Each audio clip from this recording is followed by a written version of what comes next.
वसीयत का जंजाल। सुबह करीब 10 बजे का समय होगा। मैं नहाने की सोच रहा था कि बगल वाले कमरे में फोन की घंटी घनघना उठी। ब्योमकेश ने जाकर फोन उठाया, फिर उसकी आवाज सुनाई दी।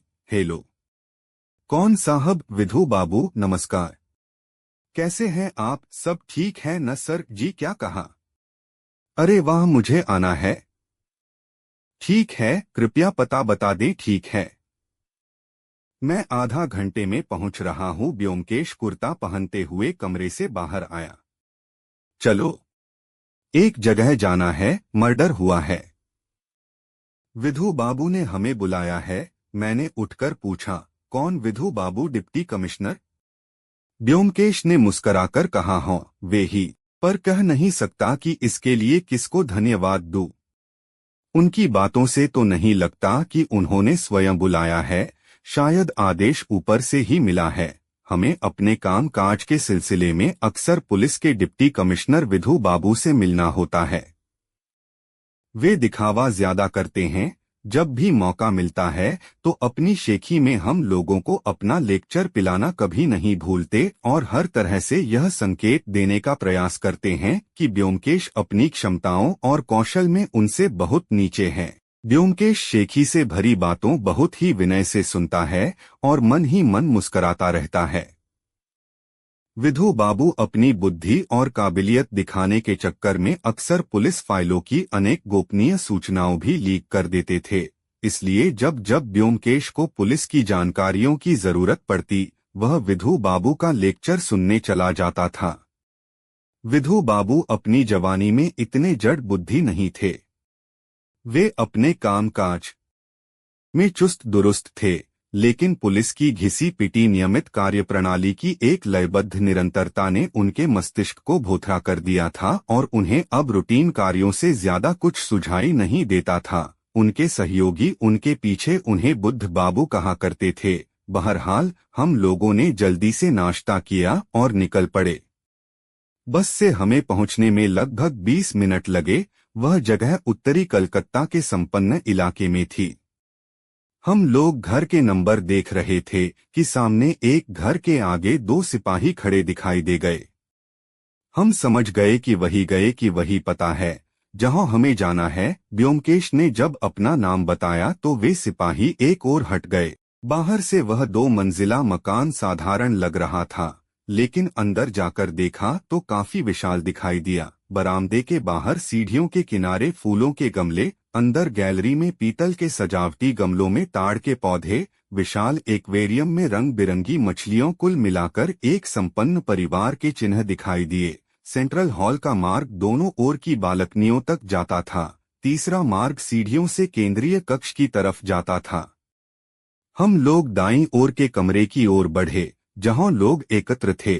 कमरे के बीचों बीच अपना भारी शरीर लिए विधु बाबू कुर्सी पर बैठ बार बार अपनी सफेद मूंछों को ताव देकर अपनी मौजूदगी का ऐलान कर रहे थे। नौकर से पूछताछ हो चुकी थी। खानसामे की बारी थी। आंखों में आंसू लिए वह विधु बाबू के प्रत्येक प्रश्न पर भय से उछलकर कौंपने लगता था। कुछ सिपाही खानसामा के पीछे खड़े थे। हमें देखते ही विधु बाबू के चेहरे पर हल्की नाराजगी का भाव दिखाई दिया। तो आए हैं आप लोग? बैठिए, ज्यादा कुछ नहीं है, साधारण मर्डर है, कोई उलझन नहीं है। साफ पता चल रहा है कि किसने मर्डर किया। वारंट भी जारी हो गया है, लेकिन चीफ का आदेश था कि आपको बुलाया जाए। डिपार्टमेंट में सवाल तो किया जाता नहीं, अब चूंकि आप आ गए हैं तो देख लें एक बार, हालांकि कुछ है नहीं वाकई। ब्योमकेश बोला, सर, चूंकि स्वयं अपने चार्ज लिया है, मैं भला क्या नया देख पाऊंगा। लेकिन चूंकि कमिश्नर साहब ने स्वयं आदेश दिया है तो मैं इतना ही कर सकता हूं कि यहां रहकर आपकी सहायता करूं, वह भी यदि भी आपकी अनुमति हो तो। लेकिन हुआ क्या? मर्डर किसका हुआ है?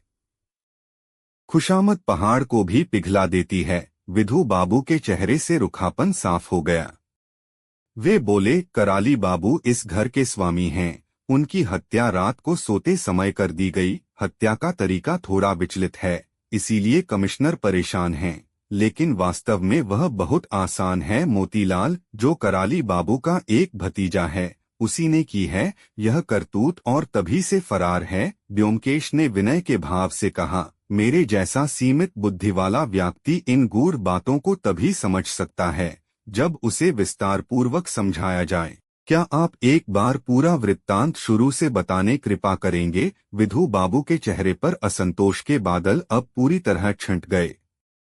शान से मुस्कराए और बोले, थोड़ा रुको, जरा मैं इससे पूछताछ पूरी कर लूं, फिर मैं सारी घटना बताता हूं। खानसामा अब भी वहीं खड़ा कौंप रहा था। विधु बाबू उसे हड़काते हुए बोले, सावधानी से जो कहना सोच समझकर कहना, एक गलती हुई नहीं कि यह हथकड़ी देख रहे हो। ठीक है। खानसामा ने घबराकर कहा, जी सर। विधु ने अपनी शेष पूछताछ जारी रखते हुए कहा, कल रात जब तुमने मोतीलाल को घर से बाहर जाते देखा तो उस समय क्या बजा था? मैं घड़ी नहीं देखा पाया सर। लेकिन उस समय 1 या 2 बजा था। एक बात बोला। क्या बजा था? 1 या 2 सर। उस समय रात के करीब 12 या 1 बज रहा था। अच्छी तरह सोचो। विधु बाबू क्रोध में बोले, एक बार पक्का करके एक बात बोलो, क्या आधी रात थी? 1 बजा था या 2 बजा था? खानसामा गले में थूक सटक कर बोला, सर आधी रात। उत्तर सुनकर बैठ सिपाही ने कागज पर नोट कर लिया। वह चोरों की तरह बिना आवाज किए भागा था। है न? जी सर। जी हाँ सर। बात यह है कि अक्सर रातों को वे बाहर रहते हैं। फालतू बात मत करो। जो मैं पूछा रहा हूँ उसी का जवाब दो। क्या तुमने मोतीलाल को नीचे आते देखा था?